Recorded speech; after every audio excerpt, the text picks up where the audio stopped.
example of a honeycomb that bees use to store their honey. So you may be asking, why do they use that shape? The shape in that honeycomb is actually a hexagon shape. And it's important that bees use hexagons because they're trying to maximize the amount of honey that they can store inside of these hexagons per the amount of wax that they use.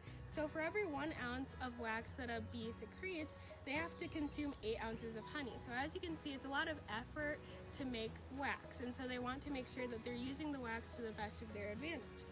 So there's 3 different shapes that we're going to go through that bees could have used as an option for their honeycomb structure. So there's circles, squares, and hexagons. So as we can see with circles, there's gaps in between where they meet. So that would be a lot of excess wax waste that they wouldn't want. And so now that leaves us with squares and hexagons. So squares, there's no gaps, and hexagons, there are also no gaps. But the thing that makes hexagons better than squares is the area. So if a bee used 6 centimeters of wax per each side of a square, the area of that storage space would be 36 centimeters.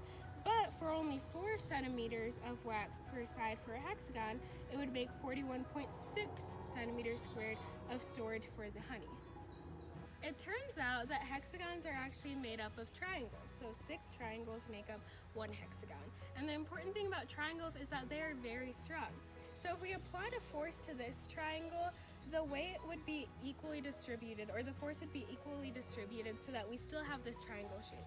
But if we applied force to something like, say, a square, and we applied force from this way, it would actually push the square into a parallelogram shape, changing the structure of that shape as a whole.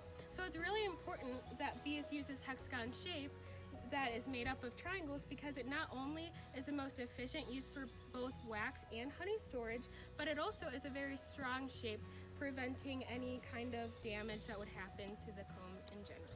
So that is why hexagons are used for honeycombs.